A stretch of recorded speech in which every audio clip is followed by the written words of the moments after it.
આ કથા માણસને યૌવન બનાવવાનું કામ કરે છે. ઘણા લોકો મને કહેશે કે હવે આવા ગપ્પાટા હું કામ મારતા હશો, આ યુવાન બનાવે. પણ એક વાત યાદ રાખજો વાલા ભક્તો, શરીર કદાચ યુવાન ન થાય, પણ આવી કથાઓ સાંભળીને માણસના વિચારો હંમેશા યુવાન થઈ જાય છે. આવી કથાઓ સાંભળી માણસની વિચારધારાઓ બદલી જાય છે. જ્યારે છેલ્લે અહીંયા ધૂન ગવડાવવામાં આવે ત્યારે તમે જુઓ, વૃદ્ધ માતાઓ અને વૃદ્ધ વડીલો પણ થોડી વાર માટે યુવાન થઈને નાચતા હોય છે. આ યુવાની નહીં તો શું છે? કલિએ જ પ્રનષ્ટ કર્યા છે, એને ભક્તિ પુષ્ટ કરી, અને ભગવાનની કથા ફરી પાછી પુષ્ટ કરી રહી છે.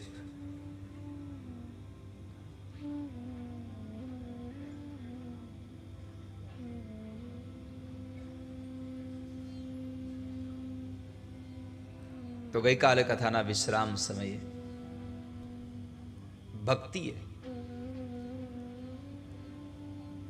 દરેક શ્રોતાઓના મનની અંદર જ્યારે ભગવાનની કથા ચાલતી હતી, ત્યાંના શ્રોતાઓના મનમાં જ્યારે એને પ્રવેશ કર્યો, આમ પણ જે જગ્યાએ ભગવાનની કથા હોય ત્યાં ભક્તિ હોય છે. યત્ર ભાગવતી વાર્તા તત્ર ભક્ત્યાદિકમ રજેત. જ્યાં ભગવાનની કથા હોય ત્યાં ભક્તિ હોય, ને જ્યાં ભક્તિ હોય ત્યાં ભગવાન હોય જ, એમાં સંશય નથી. કેમ કે સ્વયં નારાયણે દેવર્ષિ નારદને કહેલું, નારદે પ્રશ્ન કર્યો, પ્રભુ તમે ક્યાં રહ્યો છો? હું હમણાં ઘણી વખત વૈકુંઠમાં આવ્યો, પણ તમે મને મળતા નથી, રહ્યો છો ક્યાં? બીજે ક્યાંય રહેવા ગયા છો? ભગવાને જવાબ આપ્યો, નાહમ વસામિ વૈકુંઠે યોગિનાં હૃદયેન ચ મદ્ભક્તા યત્ર ગાયન્તિ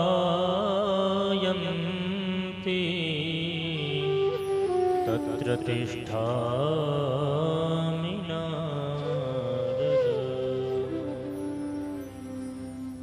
જે જગ્યાએ ભગવાનની ભક્તિ થઈ રહી છે ત્યાં ભગવાન આવીને બિરાજે છે.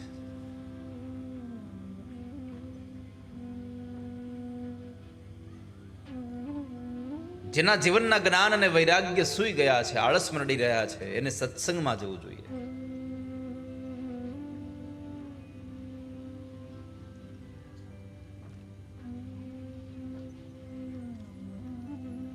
સત્સંગમાં જશો તો કંઈક પામશો.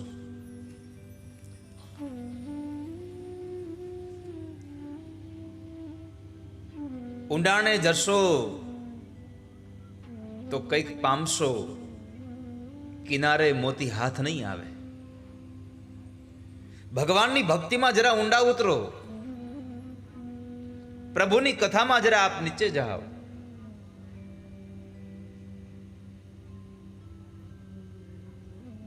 અને ભગવાનની ભક્તિનો નિયમ છે, જે ભગવાનની ભક્તિના એ પ્રવાહમાં ઊંડા જાય, એમ એમ એ માણસ વધારે ઉપર ઉપર ચડતો જાય.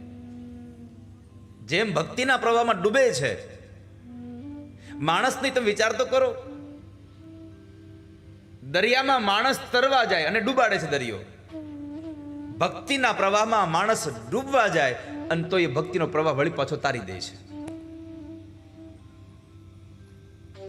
જેમાં આપણે તરવા ગયા હતા એ દરિયાએ ડૂબાડ્યા છે, જેમાં આપણે ડૂબવા ગયા હતા એ ભક્તિ આપણને તારી દીધા છે.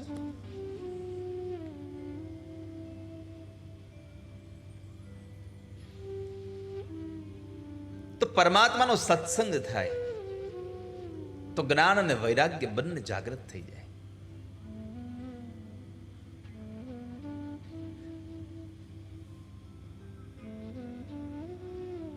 જ્ઞાન અને વૈરાગ્ય વગરની ભક્તિ લાંબો સમય ટકે નહીં.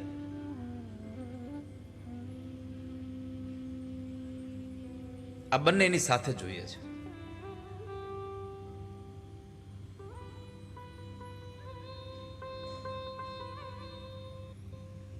સુત નામના મહાપુરાણી કહે છે, કે શૌનકો,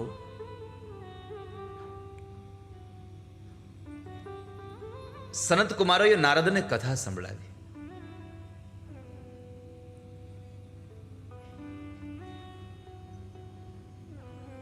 ભગવાને નારદને કહ્યું, નાહમ વસામી વૈકુંઠે યોગિનામ હૃદયે ન ચ.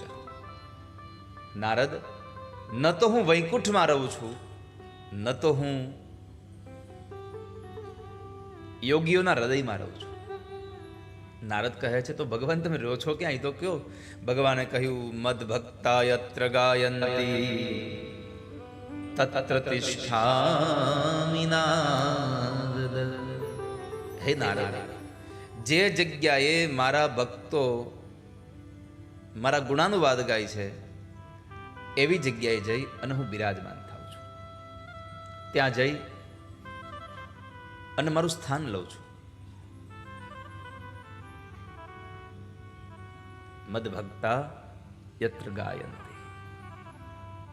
તો હવે તમે જ ભરોસો રાખજો કે ભગવાને એમ કહ્યું છે કે જે જગ્યાએ મારા ભક્તો ગીત ગાય છે, જે જગ્યાએ મારા ભક્તો ભેગા થઈ અને કંઈક મારા કીર્તન કરે છે, ત્યાં હું રહું છું. તો તમે બધા અહીંયા ભગવાનના કીર્તન કરવા આવ્યા છો, તો ઠાકોરજી આટલામાં ક્યાંક હશે, ભરોસો રાખજો.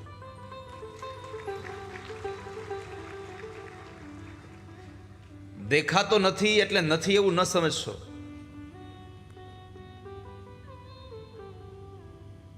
એમ તો આપણી આંખોની આહાવ નજીકમાં નજીક વસ્તુ ક્યાં દેખાય છે? પાપણ દેખાય કોઈને? લો, નકર આંખથી સૌથી નજીક પાપણ છે. બતાય છે કોઈને પાપણ પોતાની? ન દેખાય.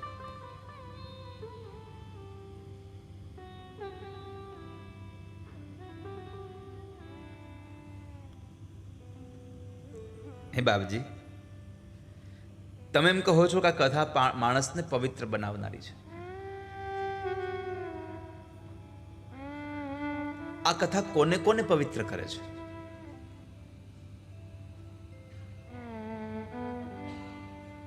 પહેલાના સમયમાં કોઈએ પાપ કરવામાં પાછું વાળું જોયું ન હોય, એવા કોઈ માણસને આવી કથાએ પવિત્ર બનાવવા હોય એવી ઘટના ખરી?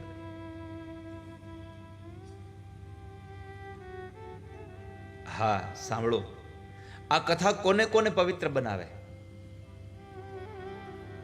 પંચોગ્ર પાપા છલ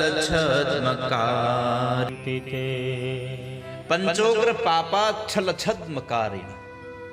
5 પ્રકારના જે માણસ પાપ કરે છે એવા માણસોને મુક્ત થવા માટે થઈ અને આ ભાગવતની કથા બહુ મહત્વની છે. અનાયાસે આ કથા માણસને પવિત્ર બનાવી દે છે.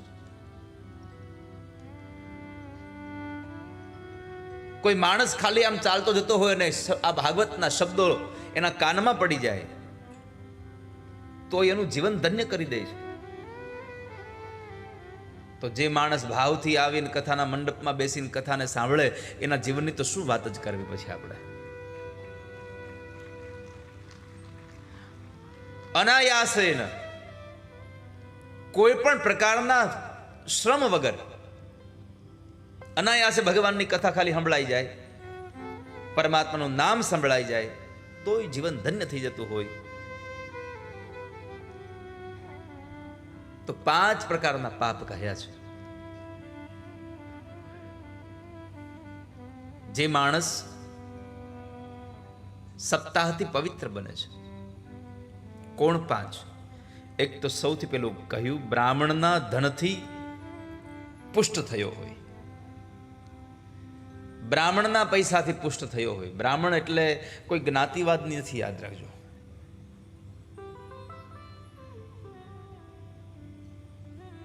અહીંયા કોઈ જ્ઞાતિ માટેની વાત નહીં થાય. બ્રાહ્મણ એટલે કે ધર્મની વાત છે.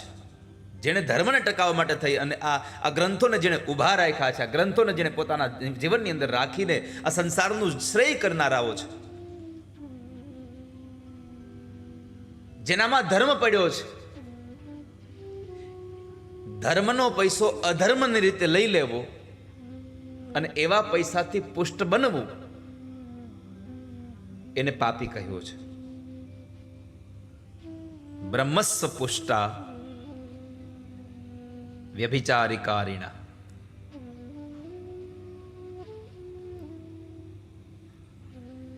તો બ્રાહ્મણના ધનથી પુષ્ટ થયો હોય એટલે પુનઃ યાદ રાખજો, જે આપણા હકનું નથી એવું લઈ લેવું એ અધર્મનું છે. જીવનમાં સુખી થવું હોય તો પુનઃ એક સૂત્ર લખી રાખો. અહીંયા તમે આવો ને ત્યારે એક અનુકૂળતા હોય તો પેન અને નોટ લઈને આવો, કેમ કે તમે અહીંયા ભણવા આવો છો. શા માટે આવો છો? અહીંયા ભણવા આવો છો તો કે હવે ભણી તો અમે નાનપણમાં લીધું, પણ નાનપણમાં જે ભણ્યા ને એ બધું જીવિકાનું જ્ઞાન હતું, કે પૈસો કેમ કમાવાય, કેવી રીતે આવડત હોવી જોઈએ. પણ આ માંડવામાં બેઠા છો, આ જીવનનું જ્ઞાન છે. મળેલો પૈસો કેમ વાપરવો જોઈએ એનું જ્ઞાન અહીંયા પ્રાપ્ત થાય છે. પૈસા કમાવા માટે બીજી નિશાળો છે, પણ વાપરવા માટે થઈને આવી નિશાળોમાં જવું પડે.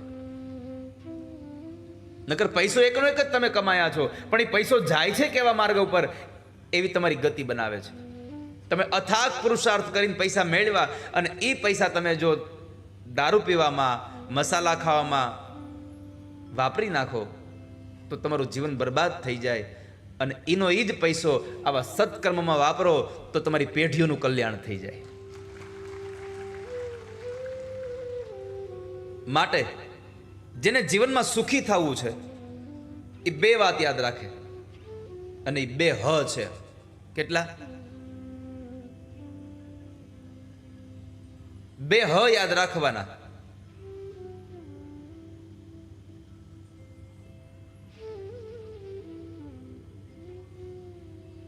એક હરામનું લેવાનું નહીં,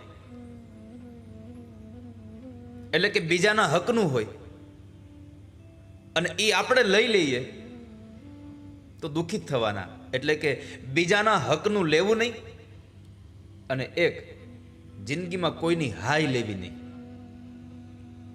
એક હાયનો હ અને એક હનો હક.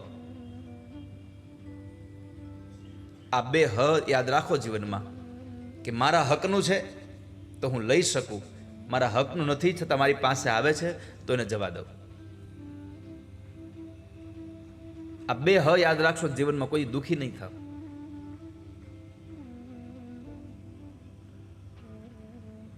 તો બ્રહ્મસ્વ પુષ્ટા, બ્રાહ્મણોના ધનથી જે માણસ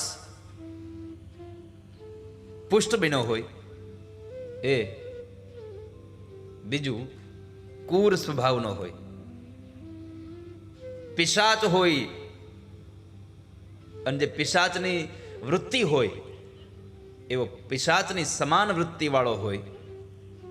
નિર્દયી હોય, બીજાની હારે કપટ કરનારો હોય, એને વ્યભિચાર કરનારો હોય. આવા 5 પ્રકારના પાપો કરનારો હોય એ માણસ પણ જો અનાયાસે ભગવાનની કથા સાંભળી લે તો પણ એ મુક્ત થઈ જાય છે. એટલે આ તમને કઈ અહીંયા શીખવાડવાનું નથી આવતું કે આવા પ્રકારના પાપ કરો પછી કથા સાંભળી આવો એટલે છૂટી જશો. ના, આવા 5 પ્રકારના પાપો તમારાથી અજાણતા થઈ ગયા હોય, તમારી વૃત્તિ ન હોય છતાં થઈ ગયા હોય તો તમને મુક્ત કરે. આ તો તમે જાણી જોઈને કોઈના પૈસા ચોરી લ્યો પછી કે હાલો હવે કથા સાંભળી આવી એટલે કામ પતી જાય, એમ ન ચાલે. જાણી જોઈને કોઈનું અહિત કરો પછી કથાય તમને ન છોડાવી શકે. અજાણતાથી થયેલા પાપો છે, પાપમાંથી મુક્ત કરનારી આ ભગવાનની કથા છે. તો હે બાપજી, આવા 5 પ્રકારના પાપો જેને કર્યા હોય અને કોઈ માણસ પાપમાંથી છૂટી ગયો, યસ્ય શ્રવણ માત્રેણ પાપ હાનિ પ્રજાયતે. કોઈ માણસ પાપમાંથી છૂટી ગયો ખરો તો અમને બતાવો ને. સાંભળો, શોनको, જેણે પાપ ક્રમમાં પાછું વાળું જોયું નથી,